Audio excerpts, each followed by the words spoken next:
இப்போதைக்கு தெரிஞ்சதுன்னா உன் லிப்ஸ் ரொம்ப அழகா இருக்கு, நீ ரொம்ப நல்லா இருக்கு அப்படின்னு பேசியிருக்காரு. இந்த பொண்ணோட அனுப்பிச்சு அந்த பொண்ணும் சிரிச்சுட்டு தான் ரிப்ளை எல்லாம் பண்ணிட்டு இருந்திருக்கு. அந்த பெண்ணு உண்மையாவே பாதிக்கப்பட்டது என்ன பண்ணிருக்கணும், ஸ்டேஷன்ல போய் கம்ப்ளைண்ட் கொடுத்துருந்துருக்கோம் சட்ட ரீதியா. அப்படி பண்ணாம ஏன் சார் அவரை வந்து எவ்வளவு தூரம் ட்ராப் பண்ணி அடிக்கணும்? 4-5 பேர் வச்சு அவர் சித்திரவதை பண்ணிருக்காங்க. இந்த இடத்துல ஹேக் பண்ணது எல்லாமே விஷ்ணுவை, அடிச்சது எல்லாமே விஷ்ணுவை. அப்படி இருக்கும்போது இந்த 3 நாளை எதுக்கு போய் அவங்க மனைவி கிட்ட கொடுக்கணும், அஸ்மிதா மேக்கர் ஆர்டிஸ்ட் கிட்ட? அப்போ இவங்களும் இன்வால்வ் ஆயிருக்காங்களா அப்படின்ற சந்தேகம் மக்களுக்கு ஏற்படுது.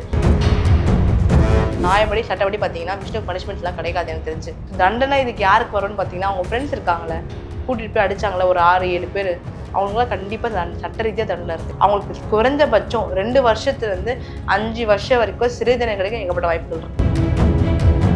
திருமணமானவர் விஷ்ணு நமக்கு தெரிஞ்ச வரைக்கும். அப்போ திருமணமானமா இருக்கும்போது நீ ஏன் பேசுகிற போயிட்டு? இது அவரை மட்டும் நான் கேள்வி கேட்கல, நிறைய ஆண்களோ சரி நிறைய பெண்களோ சரி தவறு பண்ணுறாங்க. நட்பு ரீதியில நம்ம அழகா சொல்றது தப்பாக, நட்பு ரீதியா கூட இருக்கலாம் சார். பட் போர்ட்ரேயானது எப்படி சார் போர்ட்ரே ஆச்சு? நட்பு ரீதியா பேசினா ஏன் சார் அவர் கை கட்டி இப்படிலாம் கை வச்சுலாம் பேசிட்டு இருக்கணும்? மூச்சு திணறல், மூச்சு இழைப்பு, குரட்டையால் அவதியா? நுரையீரலை ஆரோக்கியமானதாக்கி எளிதாக சுவாசித்திடுங்கள். தங்கம் 24x7 ஆஸ்துமா சிகிச்சை நாமக்கல் மற்றும் கான்பூர். உலக தமிழர்களுக்கு வணக்கம். இது கிங் டிவி. இன்றைக்கு நம்மோடு சிறப்பு நேர்காணலில் வழக்கறிஞர் ஹரிணி SSV அவர்கள் இணைந்திருக்கிறார். வணக்கம். வணக்கம். சமூக வலைத்தளங்கள்ல குற்றங்கள் நடைபெறுவது தொடர்கதையா இருக்கு. போதிய விழிப்புணர்வும் இன்ற காலகட்டத்தில் தேவைப்படுது. இரு தரப்பிலும் அது நம்ம ரொம்ப அவசியமா பார்க்கப்படும். குறிப்பா இந்த இன்ஸ்டா மூலமாக பிரபலமாகி ஒரு குற்ற செயலை செய்யறாங்க. ஏற்கனவே பிரபலமானவங்க, ஆனா துணிவா ஒரு குற்ற செயலில் ஈடுபடுவதற்கு முதல் காரணம் என்ன? குறிப்பா இந்த விஷ்ணு அவர்களுடைய குற்றப்பின்னணி என்ன? விஷ்ணு அப்படின்னு நம்ம கேள்விப்படும் போதே ஒரு 1 month கூட இருக்காதுன்னு நினைக்கிறேன். ஃபாரெக்ஸ் ஸ்கேம் அப்படின்ற ஒரு விஷயத்துல மாட்டி ஒரு பெரிய பிரச்சனை வந்துச்சு. பல மக்களை வந்து லட்சக்கணக்கா ஏமாத்திட்டாரு அப்படின்ட்டு மக்கள் எல்லாமே தவிச்சு வந்து கம்ப்ளைண்ட்லாம் ரைஸ் பண்ணியிருந்தாங்க. அப்ப அவர் தரப்புல இருந்து இன்டர்வியூவும் கொடுத்திருந்தார்.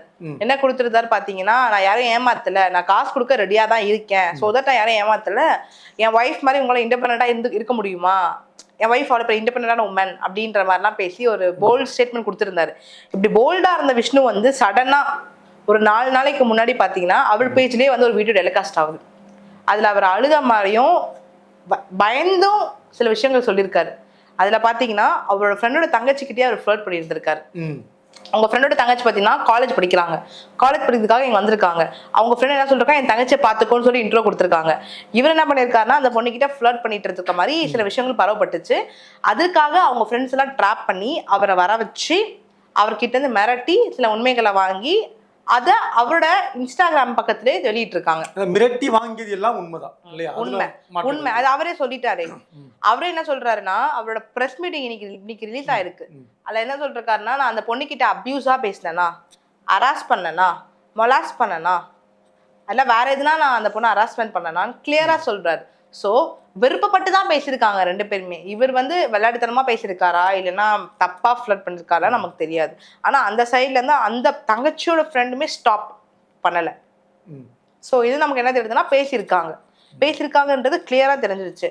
மக்களுக்கு இது தெரிஞ்சோன்னு என்ன கோவம் வருதுன்னா, நீங்க திருமணமானவங்க தானே, உங்களுக்கு குழந்தை இருக்கு, 2 குழந்தை இருக்கு, 3வது குழந்தை பிறக்க போகுது. அப்படி இருக்கும் பொழுது நீங்க எப்படி இப்படி பேசலாம், எப்படி நீங்க இந்த மாதிரி பிஹேவ் பண்ணலாம் அப்படின்ட்டு மக்களுக்கு விஷ்ணு சார் மேல பயங்கர கோவம் வருது. அஸ்மிதா மேம் மேல ஒரு சிம்பத்தி வருது. ஸோ இது இப்படி போயிட்டு இருக்கும் பொழுது மக்களுக்கு ஒரு சின்ன சந்தேகம் வருது, ஒருவேளை இது ட்ராப்பா இருக்குமா, அஸ்மிதா மேக்கர் ஆர்டிஸ்டே இது வந்து ட்ராப் பண்ணியிருப்பாங்களா அவங்க ஹஸ்பண்டை மாட்டி விடுறதுக்கு நிறைய கமெண்ட்ஸ். பிகாஸ் என்னோட பேஜில் பார்த்தீங்கன்னாலே என்னோட ஹர்னி அட்வொகேட் அதில் பார்த்தீங்கன்னாலே ஃபுல்லாக வந்துட்டு இருக்கு. என்கிட்ட கமெண்ட்ஸில் மக்கள் கேட்குறாங்கன்னா, மேம் இது ட்ராப்பாக இருக்கும்னு தோணுது எங்களுக்கு, அஸ்மிதா மேக்கர் ஆர்டிஸ்ட் வேணும்னே பண்ணுறாங்கன்னு தோணுது. எதுக்காகனா அந்த ஃபாரெக்ஸ் ஸ்கேமில் அவங்க ஹஸ்பண்ட் மாட்டியிருக்காங்க, அதில் வெளியில் வரக்கூடாதுன்றதுக்காக இது ஒரு ட்ராப் பண்ணி பண்ணுறாங்களா அப்படின்ற விஷயம் பேசப்பட்டு வருது. மக்கள் இப்படி யோசிக்கிற நிலமையில ப்ரெஸ் மீட் இன்னைக்கு வருது. அதில் வந்து விஷ்ணு என்ன சொல்கிறாரு, அவர் தரப்புல இருந்து என்னை வந்து என் ஃபோனை பிடிக்கிட்டாங்க, என் ஃபோனை பிடிங்கி ஹேக் பண்ணி அவங்க தான் எல்லாமே பண்ணிக்கிட்டாங்க, 3 நாள் கழிச்சு என் ஃபோனை என் மனைவி கிட்ட கொடுக்குறாங்க அப்படின்ற மாதிரி சொல்கிறாங்க. இந்த இடத்துல ஹேக் பண்ணது எல்லாமே விஷ்ணுவை, அடித்தது எல்லாமே விஷ்ணுவை. அப்படி இருக்கும்போது இந்த 3 நாளை எதுக்கு போய் அவங்க மனைவி கிட்ட கொடுக்கணும், அஸ்மிதா மேக்கர் ஆர்டிஸ்ட் கிட்ட? ஸோ இதுலேருந்தே மக்களுக்கு ஒரு குழப்பம் ஏற்படுது. 3 நாள் கழிச்சு அந்த ஃபோனை இவர்கிட்ட கொடுக்கணும், இல்லை தூக்கி குப்பையில போடணும், இல்லை உடச்சி போடணும். இது எதுவுமே பண்ணாமல் எதுக்கு மனைவி கிட்ட கொடுக்குறாங்க? அப்போ இவங்களும் இன்வால்வ் ஆயிருக்காங்களா? அப்படின்ற சந்தேகம் மக்களுக்கு ஏற்படுது. அந்த சந்தேகம் மட்டும் இல்லாமல் மக்களுக்கு வேற என்ன சந்தேகம் வருதுன்னா, ஒருவேளை அஷ்மிதா மேக்கர் ஆர்டிஸ்ட் தான் இதை பிளான் பண்ணியிருக்காங்க. மேபி விஷ்ணு வந்து உண்மையாக இந்த மாதிரி பொண்ணு விஷயத்துல வீக்காக இருந்திருக்கலாம், அதெல்லாம் பிரச்சனை வந்திருக்கலாம். அதை மாட்டி விடணுன்றதுக்காக அஷ்மிதா மேக்கர் ஆர்டிஸ்ட் பண்றாங்களான்னு பேசிட்டு இருக்காங்க மக்கள். பேசப்படுறாங்க. வீக்கை தாண்டி நம்ம அந்த வார்த்தையில ரொம்ப நான் கவனமா நான் கேட்கிறேன். தவறு நடந்திருக்குன்றது உண்மை. அது வீக்குன்றது நம்ம தாண்டி நம்ம என்ன சொல்றோம்னா, தன்னோட வயதுல ரொம்ப சிறிய பெண் அப்படின்றாங்க, சிறுமின்றாங்க, கல்லூரி மாணவின்றாங்க, முதல் முறை அறிமுகமான உடனேயே அந்த நம்பரை வந்து இவங்க பண்ணியிருக்காங்க அப்படின்றாங்க. ஆனா இது தவறு தானே? மாற்று கருத்து ஒன்னே ஒண்ணுதாங்க. யாருமே இந்த உலகத்துல ஒன்னும் ரொம்ப உத்தமம்னு சொல்ல முடியாது நம்மளால. எல்லாருமே ஒரு இடத்து தப்பு பண்ணதான் செய்வாங்க. இருக்குங்க, தப்பு பண்ணதான் செஞ்சுட்டு இருக்காங்க. சரிங்களா? அப்படி இருக்கும்போது நம்ம மேரிடா கமிட்மெண்ட்ல இருக்குமான்ற ஒரு விஷயம் இருக்கு. நீ கமிட்மெண்ட் இல்ல, நீ என்ன வேணும் தப்பு பண்ணிட்டு போலாம். நீ கமிட்மெண்ட்ல கிடையாது. நீ எந்த பொண்ணுகிட்ட பேசலாம், நீ எந்த பத்தின பையனோட பேசிட்டு போலாம். அது அவங்க விருப்பம். புரியுதுங்களா? பட் நீ ஒரு ரிலேஷன்ஷிப்ல இருக்க, நீ மேரேஜ் ரிலேஷன்ஷிப்ல இருக்க, உனக்கு 2 குழந்தை இருக்குன்னும் போது ஒரு பொண்ணுக்கு விளையாட்டுத்தனமா பேசினாலும் தப்பு தானங்க. தப்பு. நீ சிங்கிளா இருந்தா நீ என்ன வேணா பண்ணிட்டு போ. இதுவே நீ சிங்கிளா இருந்தா ஒரு பொண்ணுகிட்ட போய் நீ அழகா இருக்க, நீ ஃப்ளர்ட் பண்ண கூட தப்பவே எவ்வளவு பெரிய விஷயம் ஆயிருக்காது. ஆனா அதுவே கூட தவறுதான். சிங்கிளா இருந்து கூட அந்த வீடியோல என்ன வந்துட்டு இருக்குன்னா, இந்த மாதிரியான வீடியோல அனுப்பிட்டு இருக்க, அந்த வாய்ஸ் நோட்ல வந்துட்டே இருக்கும், நீ என்ன பெரிய மன்மதனா அப்படின்ற மாதிரி. ஆமா சார், அதுவே கூட தவறுதானே? தவறுதான். பட் அந்த பொண்ணும் பேசிருக்குல்ல சார். சார் இப்ப நீங்க சிங்கிளா இருக்கீங்க, நீங்க சிங்கிளா இருக்கிறீங்க, ஒரு பொண்ணு கிட்ட நீங்க பேசுறீங்க. சரிங்களா? அந்த பொண்ணுக்கு விருப்பப்பட்டு அந்த பொண்ணு உங்ககிட்ட பேசுதுன்னா நீங்க பண்ணது கிரைமா? இல்ல, கிடையாது. கிடையாது. விருப்பத்தின் பேர்ல. இதுவே அந்த பொண்ணு வந்து விருப்பப்படல போய் பேசுறீங்கன்னா ஹராஸ்மெண்ட். இப்போ இதை திருமணம் யாரு? விஷ்ணு. பேசினது யார் தப்பு? அந்த சிறுமி மேல தப்புன்றீங்களா? பேசினது யார் தப்பு? திருமணமானவன் தெரிஞ்சு பேசிருக்காரு. அந்த பொண்ணு ஸ்டாப் பண்ணாம பேசிட்டு இருந்திருக்கு. சரிங்களா? அவ்வளவுதான். இல்ல அவங்க என்ன பேசுனாங்கன்றது இன்னும் முழுமையா வெளியே வரல. என்ன பேசிருக்காங்கன்னு பாத்தீங்கன்னா, இப்போதைக்கு தெரிஞ்சதுன்னா உன் லிப்ஸ் ரொம்ப அழகா இருக்கு, நீ ரொம்ப நல்லா இருக்கே அப்படின்னு பேசிருக்காரு. இந்த பொண்ணோட அனுப்பிச்சு பேசி அந்த பொண்ணும் சிரிச்சுட்டு தான் ரிப்ளை எல்லாம் பண்ணிட்டு இருந்திருக்கு. அதனாலதான் நான் சொல்றேன், அந்த பொண்ணு சிங்கிளா இருக்கு.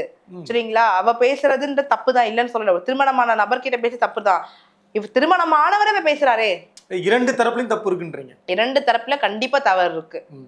இதுல பாதிக்கப்பட்டது யாரு? இல்ல அவங்க மனைவிதான். மனைவி, குழந்தை பாதிக்கப்பட்டாங்கல்ல. இப்ப வெளியில வந்துருச்சு. அவங்க எவ்வளவு பெரிய சொசைட்டில எவ்வளவு பெரிய நேம்ல இருக்காங்க. இதனால அவங்க எவ்வளவு மன உளைச்சலுக்கு ஆளாயிருப்பாங்க. இதனால அவங்க ஃபேமிலி பிரிஞ்சிருச்சு இல்ல சார். ஆல்ரெடி டிவோர்ஸ் ஆயிட்டாங்க. டிவோர்ஸ் ஆகி திருப்பி சேர்ந்து வாழ்ந்துட்டு இருக்காங்க. அப்படி இருக்கும்போது இப்படி ஒரு விஷயம் நடக்குதுன்ற போது யாருக்கு சார்? ஒரு பெண்ணா யோசிச்சு பாருங்க அவங்க மனநிலை எப்படி இருக்கும்ட்டு. இப்ப பாதிக்கப்பட்ட 2 பேருக்குமே பாதிப்பு. நான் என்ன சொல்றேன்னா, விஷ்ணு எல்லாரும் சொல்லிட்டு இருக்கீங்க தப்பு தான் பண்ணிட்டாரு. அவர் சிங்கிளா இருந்து என்ன வேணா பண்ணிட்டு போட்டோம். அது இன்னொரு பார்ட்னர் விருப்பப்படுறாங்கன்னும் போது என்ன வேணா பண்ணிட்டு போலாம். சிங்கிளா இருக்காங்கன்னும் போது ஆப்போசிட் ஜெண்டர் ஒத்துக்குறாங்க, அவர் பண்ற தப்புக்கெல்லாம் பண்ணிட்டு போட்டு தப்பு இல்ல. அவங்க ஒத்துக்காத போது பண்றாங்கன்னும் போது அது ஹராஸ்மெண்ட் அப்படின்னு தப்பு தான் போயிடும். அப்படி ஒத்துக்காத போது ஒருத்தவங்க அழுக்க டைமா பண்றாங்கன்னும் போது சட்ட ரீதியா அவங்க சட்ட சிக்கலை அனுபவிச்சுதான் ஆகணும். ஆனா இடத்துல திருமணமானவர் இப்போ இவர் சோசியல் மீடியா பெரிய லெவல்ல இருக்காரு, அவங்க ஒய்ஃப் பெரிய லெவல்ல இருக்காங்க. இந்த உண்மை வந்துருச்சு அந்த உண்மை. பட் எத்தனை பேர் வந்து இந்த மாதிரி மிடில் கிளாஸ் இருக்கிற பெண்களும் ஆண்களும் எவ்வளவு பேர் பாதிக்கப்படுறாங்க அஃபேர்னால. அஃபேர்ன்றது எடுத்தோடனே அஃபேர்லாம் வராது. இப்படிதான் அஃபேர் ஆரம்பிக்க போதும். இப்படிதான் ஆரம்பிக்கும். லிப்ஸ் அழகா இருக்கு, நீ பார்க்க அழகா இருக்க அப்படின்னு மீட் பண்ண போறது. இப்படிதான் அஃபேர் ஸ்டார்ட் ஆகுது. ஒரு பெரிய ஸ்டேஜ்ல இருக்காங்க அவங்க ஒய்ஃப், இவருமே நல்ல சொசைட்டில பெரிய ரேஞ்சில் இருக்கும் போதே இந்த ஒரு சின்ன விஷயத்த பண்ணி இப்படி மாட்டிக்கிட்டாருல. எந்த இடத்துலயுமே அவரு நான் தப்பு பண்ணலன்னு சொல்லவே இல்லை. நான் பேசினேன், அவங்களும் பேசினாங்க, நான் அவங்கள வந்து அவர் சொல்றது நியாயம் தானே சார். அவங்க பேசியிருக்காங்க. இது இப்படி புரிஞ்சுக்கலாம்னு நினைக்கிறேன். உள்நோக்கத்தோட தான் அவர் பேசியிருக்காரு சார். அவர் பண்ண தப்பு தான் சார், தப்பு தான். அவர் பண்ண தப்பு இல்ல நான் சொல்லவே இல்லையே. அதுக்கு அவங்க ரெடி ஆயிட்டாங்க. அப்படி ஆமா, அவங்க ரெடியா பேச ஆரம்பிச்சிட்டாங்க. இல்ல நான் மறுபடியும் தான் கேக்குறேன். ஒரு உள்நோக்கத்தோட பண்ணிருக்காரு. கண்டிப்பா அவங்க அதுக்கு ரெடி ஆயிட்டாங்கன்னு புரிஞ்சுக்கலாம். ஆனா பெரிய குற்றவாளி இவர்தான் இல்லையா? கண்டிப்பா. ஏன்னா திருமணமானவர் இவர் தானே சார். அந்த பொண்ணு யாருன்னு நமக்கு தெரியாது. நம்ம அந்த பொண்ணு ஹிஸ்டரி தெரியாது. இன்னைக்கு யாரோட லைஃப் போயிடுச்சு? விஷ்ணுவோட லைஃப் தானே எனக்கு அஃபெக்ட் ஆயிருக்கு. அந்த பொண்ணு யாருன்னு நமக்கு தெரியும். திருமணமானவர் விஷ்ணு நமக்கு தெரிஞ்ச வரைக்கும். அப்ப திருமணமானவா இருக்கும்போது நீ ஏன் பேசுற போயிட்டு? நீங்க ஏன் பேசுறீங்க?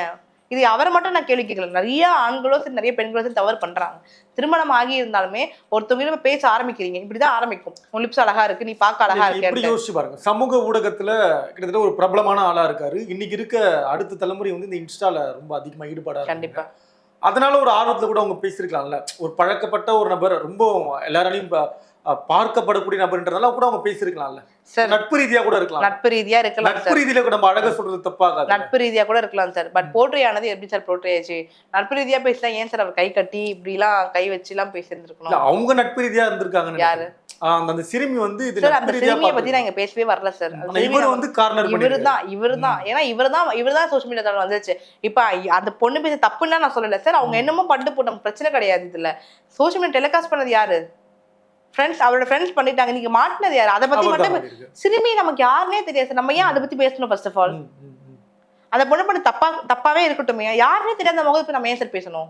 இப்ப குறிப்பா இப்ப அவர் மேல உடனடியா ஒரு நடவடிக்கை எடுக்கணும்னா சட்டப்படி வந்து அதுக்கான வாய்ப்பு இருக்கு. ஆனா அதை மீறி அவரை கூட்டிட்டு போயிட்டு ஒரு அறையில வச்சு இந்த வீடியோ எடுத்து பண்றது இதெல்லாம் முதல்ல சரிதானே? முதல் சார் அந்த பெண்ணு உண்மையாவே பாதிக்கப்பட்டது என்ன பண்ணிருக்கணும்? ஸ்டேஷன்ல போய் கம்ப்ளைண்ட் கொடுத்துருக்கணும் சட்ட ரீதியா. அப்படி பண்ணாம ஏன் சார் அவரை வந்து இவ்வளவு தூரம் ட்ராப் பண்ணி அடிக்கணும்?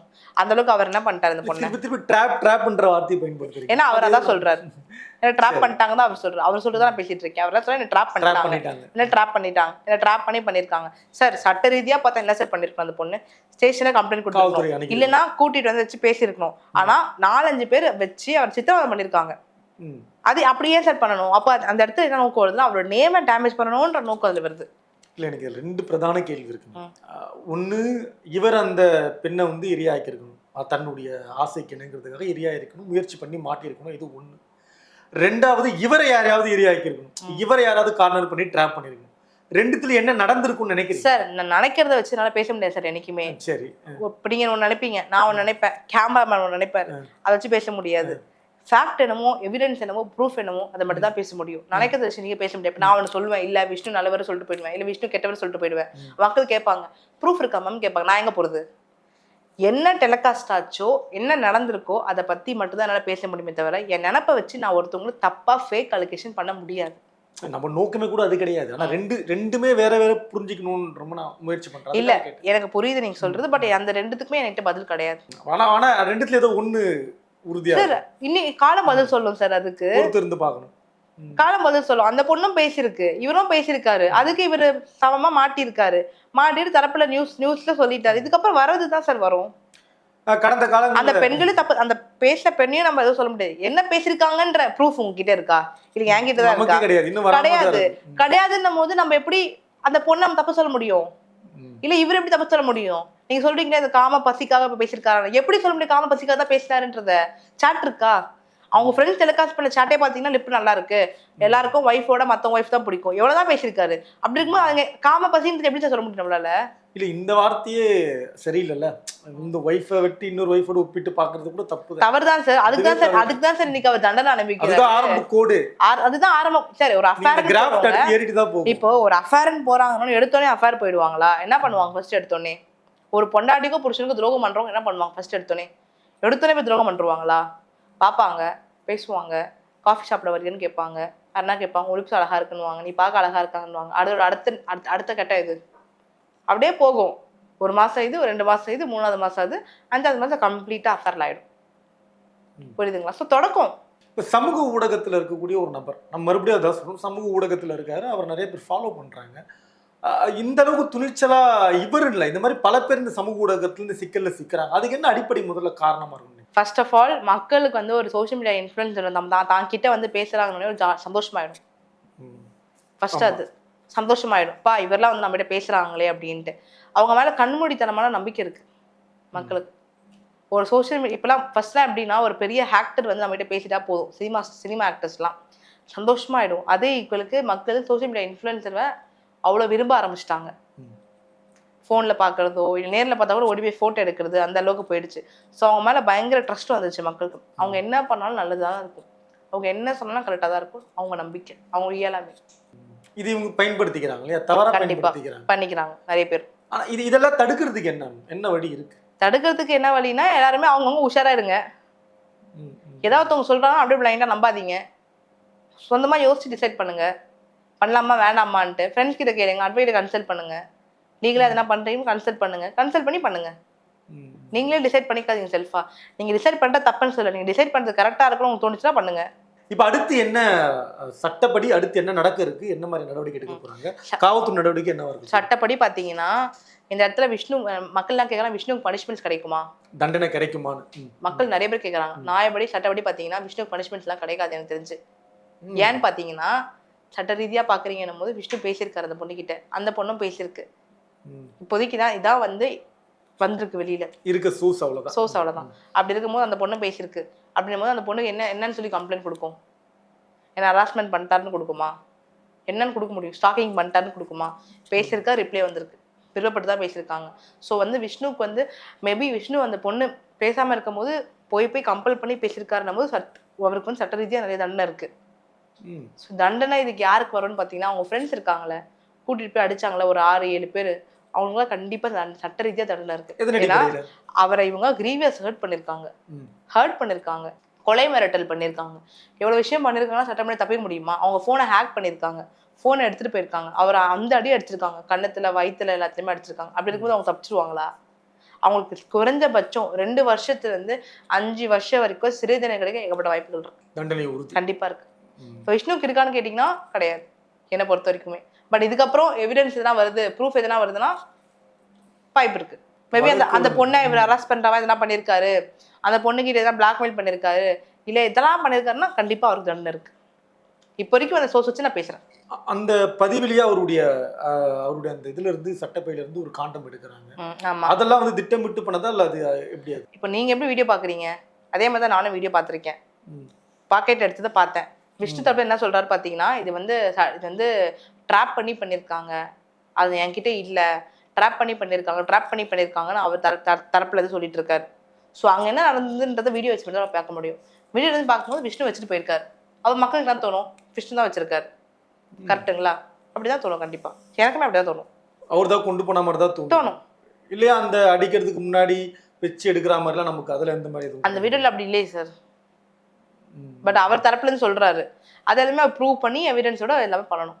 இந்த மாதிரி இணையவழி குற்றங்கள்ல இருந்து ரொம்ப கவனமா இருக்க வேண்டிய பொறுப்பு யாருக்கு? இதுக்கப்புறம் மாறுவதற்கான வாய்ப்பு உண்டா சார்? மக்கள் விழிப்புணர்வா இருக்கணும் சார். ஒருத்தவங்க நம்பி சொல்றாங்க பிளைண்டா நம்பக்கூடாது. மக்கள் அவங்க வந்து நிதானமா யோசிச்சு 4 பேர்கிட்ட விசாரிச்சு இல்ல அவங்க டிசைட் பண்ணணும், முடிவு எடுக்கணும். அதே மாதிரி இந்த மாதிரி சில விஷயங்கள் நடக்கிறதுனால இதுக்கப்புறம் வர காலகட்டத்துல சோசியல் மீடியா இன்ஃப்ளூயன்ஸருக்கு ஒரு பயம் வரலாம். பிகாஸ் அவங்க தப்பு பண்ண மாட்டிக்கிறாங்க. ஏன்னா அவங்க ஒரு பெரிய சோசியல் மீடியால பெரிய இடத்துல பிளாட்ஃபார்ம்ல இருக்காங்கன்னும் போது எல்லாருமே அவங்கள பாக்குறாங்க. ஸோ சின்னதா தவறு பண்ணாலும் மாட்டிப்பாங்க, அந்த பயம் வரலாம் அவங்களுக்கு. அப்ப இந்த 5 பேருக்கு தண்டனை உறுதி, அதுல வந்து எதிர்த்து பொறுத்திருந்து பார்க்கலாம் கண்டிப்பா சரி. பிகாஸ் அவங்க வந்து கூட்டிட்டு போய் அடிக்கிறதுக்கோ சித்திரவதை பண்றதுக்கோ சட்ட ரீதியா அவங்களுக்கு எந்த உரிமையும் கிடையாது. அப்படி எப்படி சார் அவங்க பண்ணலாம்? தவறுதான் இல்லையா? தவறு. எந்த அளவுக்கு வந்து விஷ்ணு பண்ற தவறு நம்ம பேசிட்டு இருக்கோமோ அதே அளவுக்கு கூட்டு போய் அடிச்சவங்க தவறுதான். ஆனா அவங்களுடைய முகம் எதுவும் அந்த வீடியோல கிடையாது இல்ல, அதெல்லாம் கவனமா இருந்திருக்காங்க. ஒரு திட்டமிட்டு அரங்கேற்றின டிராமா மாதிரியும் பார்க்கலாம். அது ஒரு தரப்புல அப்படிதான் இருக்கு. எல்லாம் வந்து மக்கள் ஒரு தரப்புல என்ன சொல்றாங்கன்னா, இது அஷ்மிதா மேமே பண்ண டிராமான்றாங்க, அது பேசிட்டு இருக்காங்க. இரண்டாவது பாத்தீங்கன்னா விஷ்ணுன்ற நபர் வந்து பொய் சொல்லிட்டு இருக்காரு அப்படின்ட்டு மக்கள் சொல்லிட்டு இருக்காங்க. ஸோ இது எல்லாத்தையும் போயிட்டு இருக்கு. இது எல்லாத்துக்கும் நம்ம காலம் தான் வந்து சொல்லும். தொடர்ந்து இந்த சமூக ஊடகங்கள்ல நிகழக்கூடிய இந்த சிக்கலை வந்து நம்மளும் கவனிக்கணும், மக்களும் போதிய கூட அணுகணும் அப்படின்ற உங்களோட கருத்தோட இந்த நிகழ்வை முடிப்போம். ரொம்ப நன்றி. தேங்க்யூ. மூச்சு திணறல், மூச்சு இழைப்பு, குரட்டையால் அவதியா, நுரையீரலை ஆரோக்கியமானதாக்கி எளிதாக சுவாசித்திடுங்கள். தங்கம் 24x7 ஆஸ்துமா சிகிச்சை நாமக்கல் மற்றும் கான்பூர்.